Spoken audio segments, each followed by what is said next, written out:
Welcome back, Addicts, to another comic-related video. I'm Josh. And I'm Michael. And today we're going to be talking about Volume 4 and the final arc of the series Kill or Be Killed, which we have a physical copy again. Yay. And I'm going to give it over to Michael. He's going to do a little bit of the plot, and I'll just recap characters real quick, though, before I give it over to him. We have Dylan, who is our main protagonist. Bit of a serial killer, I guess you could say. He's also followed by his entity that he refers to as the demon. We also have Kira, which is his love interest that has some problems of her own. And then we also have Lily Sharp, who is the main detective of the task force that was assigned to figuring out who the vigilante killer was. And that's basically all the characters that really matter that have been in it since then. So, anyway, Michael? So yeah, Volume 4 opens pretty much directly following Volume 3. As you can see from the cover, most of the story takes place in a psych ward, I would say. And it's really Dylan's battle internally as to why he did what he did. Is the demon really a real entity? Is he just insane almost? And then you have a culmination of Lily Sharp being the investigator and looking at tracking him down, and then you have the other antagonists, the Russians, who may or may not come into the story later on into this volume. And one of the things that is central in the story is you get a lot of time with Dylan and his thoughts, his ideology a little bit more, and basically what his thought processes are as he's going through the psych ward and going through the treatment process. So we're going to get into some of our favorite moments before we talk about any spoilers later on. For me, I thought one of the things that threw me off guard was that this was the last volume. I thought this was a series that would have gone on a little bit longer, and I was kind of blown away about how quickly they were able to finalize everything. So I did like that. They wrapped it up in a nice little bow, which was something that I enjoy when series do, because it's always a pain when you get left on a non-closure ending. As far as for me, I really like the aspect of him in a psych ward. I mean, we've already seen Dylan be, a really fragile mind, with him, having a past of suicidal thoughts, and, just the way you've seen him look at the world. I really liked having that internal debate. And then finally, I guess it's not so much as a debate as we just see moments of doubt, but then, he just really shrugs it off, and he really just sticks to his guns, which I like that. There's a couple of other parts, like there's one in particular. He's explaining his ideology, which, like me and Michael were talking, there's some, sometimes very subtle political linings in this, which I'm not too keen on those, but there's one in particular where he's talking to Lily, and she's, asking, exactly why does he do this, why does he see the need that it's his, and basically he's just saying that, when we're children, that we're taught morals, and there's a good and a bad. There's good people that do good things, and there's bad people, and the world really loses touch of that when you grow up. You're not really expected to hold those morals, and he sees that as something that the world is broken. And it even says here, I love this line, he says, "The world went insane before I did. I'm just adapting to the new reality." And that's one of my favorite lines from this volume. And I think it just really sells home what's his stance on the matter. There's also a few shots of later that I'll talk more about in the spoiler section, but it involves more action stuff, and I really did like that as well. Yeah, the action components in this volume were up there. It's one of my favorites. I'd have to say for kind of favorite moments that without revealing too much and getting into spoilers, I really liked not necessarily the doctor and what he was doing, but how they talked about the medication they use in psych wards. How basically Dylan got to a point where he couldn't think. He was just somewhat kind of like a zombie because he was so medicated up. He couldn't even plan anything or do anything or really even see anything that was happening around him. And then in the volume, if I remember correctly, you start, you always there's conversation in the background. Well, I think the author like blurred out the text so you can't Yeah. exactly read it, and that was something that I've seen in a couple other mangas or comics, but it was I think that was a very nice component that they added to it to kind Yeah. of give that overall feel of what it's It makes it more in the moment, like you're more in the moment, even though you're just reading it. Yeah, there's a lot of those moments in the psych ward where he's talking to the doctor or he's analyzing the people around him. And it's really interesting to see how, he doesn't see himself as crazy, I would say. I mean, I guess there's moments where he's kind of like, I'm a total nutcase, but, especially in this scenario, he doesn't see himself as the others, and he just really sees himself as like a savior to the world, I guess you could say. But we're going to get into our spoiler talk because that way we can dive in a little bit more to moments and stuff like that.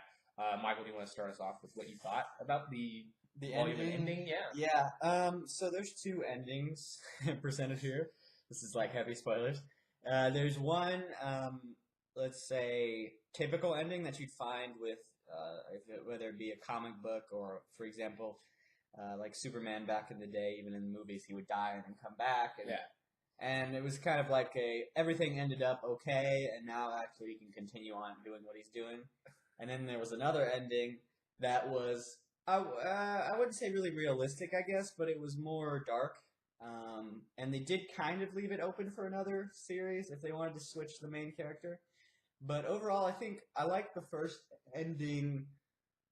I like the first ending kind of if they were going to continue the series. I think the actual ending was good, but somewhat dissatisfying, just like how his character ended up dying and how kind of some of his ideology didn't really live on or matter at the end. It was just like, yeah, this demon's real. Yeah, it's gonna have other people kill most likely. But all this stuff about my ideology, well, I mean, they didn't I don't know. I don't think that's going to extend to the next killer. Yeah.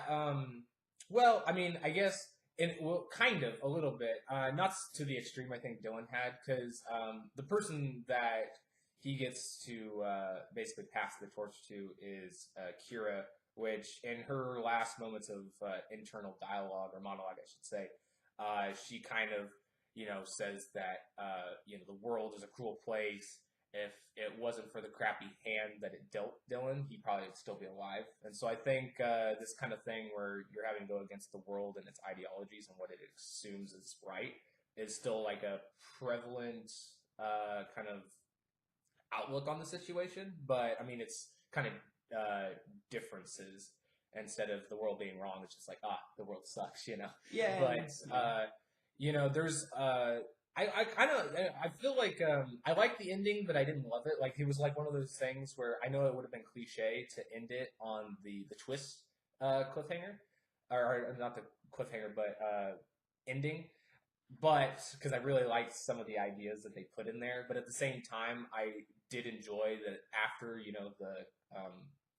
after the twist, they did the baby switch where it's like, nope, he's actually dead, because I just think it makes, for this situation, I think it's realistic. And if you look at, how those kind of scenarios goes out, like, I mean, it's very realistic that, just eventually you would slip up on your guard and you'd eventually get shot or something. So I did like that. There's a couple things that I actually have a theory about, and I mean, I don't think we'll get any, final say from the author unless they do a different series. But I kind of wonder now, judging by his monologue at the end, we figure out that he's, not alive, but he's speaking from the grave. And I really question now if the demon is not so much a demon, but if it's a past soul.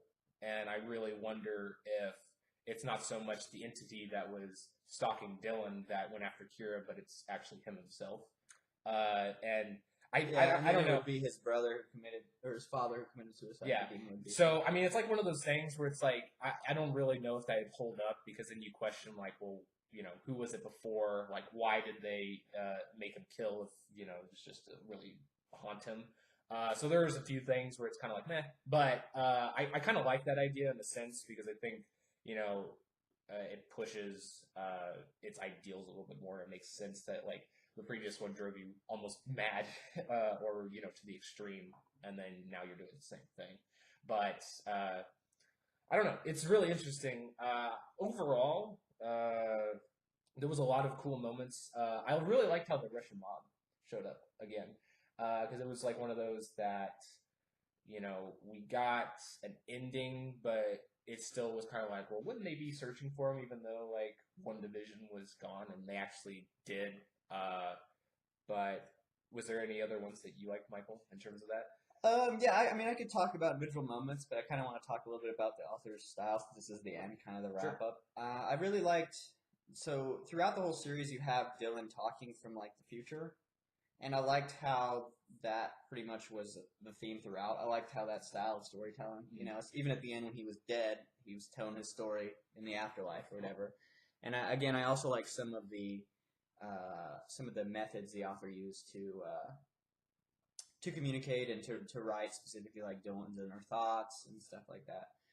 And any other moments? I really did like the ending scene where he's with Lily Sharp and he's like, "Are you a good shot?" And I think she says like, "Oh, I've never shot anyone before." And he just like takes the gun. Yeah. He's like, "Okay, I'll Just kill all these mercilessly people."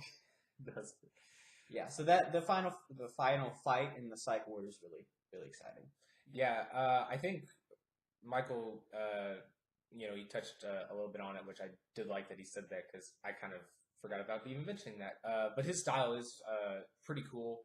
I've seen some other series do that, where they'll monologue some things that are happening while they're showing it. But I think, like Michael said, it was really cool seeing, not only seeing it from a different time perspective, like he's telling it as he's like going back as he's remembering, but also just the way he does it, because he's just like, like when we started off this volume, for instance, like the last volume ended with him sitting like on a bed with Kira, and he's like zoning out, thinking to himself, like Kira's going over his brother's medical records, saying that he was seeing stuff. And in this one, we start off right with him in the psych ward, and he kind of just like, oh yeah, I forgot I left off when we were there. That's a big moment. We'll go back to that. So I like the way they kind of carry his character into the narration. As far as some things that I guess were maybe some things that we didn't like, I know Michael, you didn't like the side plot of the fake vigilante, which I kind of agree with him. There's a moment where we get kind of like a doppelganger, I guess you could say, somebody that's wanting to copycat him. And it doesn't really make much sense why it's there, except for maybe just writing him out of the situation in the psych ward and then pushing Lily to actually go see him there. As far as anything else, I think you talked about Mason. Yeah, I I don't like didn't that like dick. that guy. I don't know. I think his character is very shallow, and we never really. I think we could have either cut him out completely or gotten like 2 or more scenes with him to like explain why he is the way he is. Mm-hmm. But I guess we can get into our rating / recommendation, Michael. So Sure. This is a hard one for me because I was going back and looking at the previous ratings. I think I'll end up giving it a worth it. Simply because if you've well, many reasons, but if you've read the first 3 volumes and you want to want to see the conclusion of the series, then I really think it has a satisfying conclusion. You can like it or dislike it, but it makes sense. And I like the action in this volume as well, and some of the insight as to what makes Dylan do what he did, and kind of the conclusion of if the demon exists or doesn't. So I liked all those elements, so I'd probably give it a worth it. Yeah, and that's same for me. I think it's on par with the other volumes. I think there is a little bit less action than maybe the second or third volume, but the action shown in this is still really good. I really like how they finished up his thoughts and everything. His ideology is really polished by the end of the series, whereas in the beginning volumes you're kind of like on the fence if you like agree with him or not. And even then, you should disagree with him, but I think there is parts of his ideology that you can be like, that's really true. Not enough to act on them in the way he does, but still very interesting. So as I said, I give it worth it, and you guys should check it out. If if you've read the other volumes, I'd say if this is the first one you're watching, sorry we talked about it so heavily, but I think it's even worth going back and reading the other ones if you haven't, or if you skipped one. They're pretty on par with each other, so I don't think if you read one, you'd be disappointed with the other one. Yeah, I think if you like this kind of genre that it is, it's up there. It's a really good series. Yeah, and it's short too. Yeah, it is short. Yep. Well, anyway, guys, that will be it for Kill or Be Killed. We are officially done with this series, unfortunately, so this will be staying on a shelf now. But do check out our other book stuff that we got coming. We got some more comic stuff. We got some more light novel stuff coming. We're really excited about. We also have some gaming stuff. I don't know when it'll be up by the time we get this uploaded, but there'll be more of that coming, especially in the fall. And you can go follow us on social media and SoundCloud, as we got a podcast coming out there. Links will be in the description. So we'll see you guys next time, Addicts. Peace. Later.